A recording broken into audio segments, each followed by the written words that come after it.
नमस्कार दोस्तों, तेजस एकेडमी में आपका स्वागत है। डिक्टेशन शुरू करेंगे 3 सेकंड में।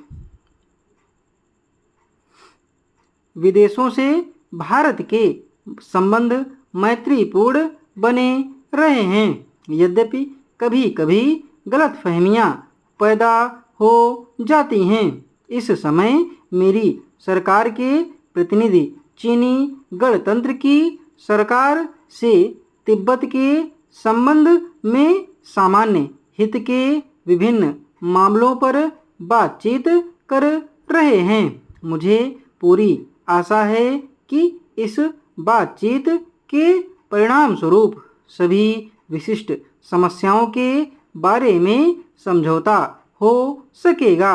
सोवियत संघ और कई अन्य देशों से हमारी व्यापारिक संधियां हुई हैं।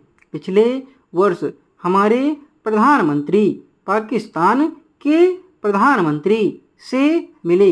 ये मुलाकातें मैत्रीपूर्ण थी और इनके फलस्वरूप दोनों देशों के बीच कई एक विवादाग्रस्त मामलों के बारे में जो बहुत दिनों से चले आ रहे थे, पारस्परिक सद्भावना पैदा हो सकी।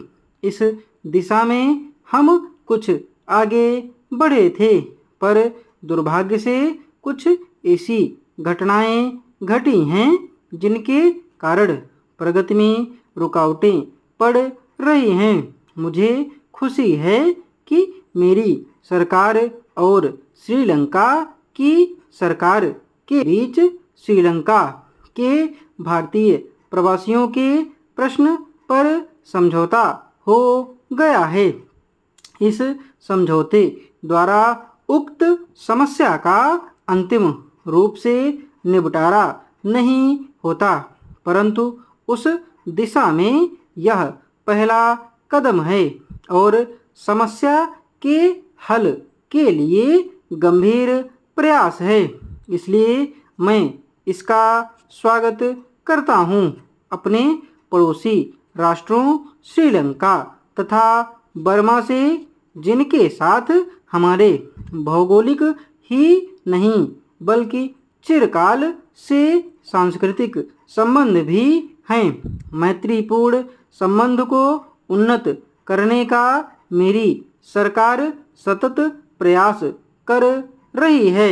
पश्चिमी एशिया के देशों और मिस्र के साथ हमारे संबंध मैत्रीपूर्ण और पारस्परिक सहयोग के रहे हैं। सूडान के निर्वाचन आयोग के अध्यक्ष के रूप में हमारे मुख्य निर्वाचन आयुक्त की सेवाओं की प्रशंसा की गई है और चुनाव व्यवस्थित ढंग से संपन्न हो गए हैं। इस खतरे के खिलाफ इंतजाम करना होगा, खास तौर से इस समय में जबकि जिंदगी की नींव को ही चुनौती दी जा रही है और वह झगड़े में पड़ी है। शिक्षा के पीछे आपका ध्येय और उद्देश्य क्या है? जरूर ही आप बढ़ती पीढ़ी को जिंदगी के लिए तैयार करते हैं, पर आप जिंदगी को किस सांचे में ढालना चाहते हैं? क्योंकि अगर उस सांचे की साफ तस्वीर आपके दिमाग में नहीं होगी तो जो शिक्षा आप देंगे वह दिखावटी और दोषपूर्ण होगी। उद्देश्य भी उसमें कुछ न होगा और आपकी समस्याएं और कठिनाइयां बढ़ती ही जाएंगी। यह बात संसार में स्पष्ट है कि यही वायुमंडल हमारी बहुत सी मुसीबतों का कारण है। बहुत समय से शिक्षा का आदर्श आदमी की प्रगति करना रहा है। जरूरी तौर पर यही आदर्श रहना चाहिए, क्योंकि बिना आदमी की प्रगति के सामाजिक प्रगति नहीं हो सकती। लेकिन आज आदमी की वह चिंता भी जनसाधारण को सामने रख कर करनी चाहिए, नहीं तो शिक्षित आदमी अशिक्षित जनसमूह में खो जाएंगे।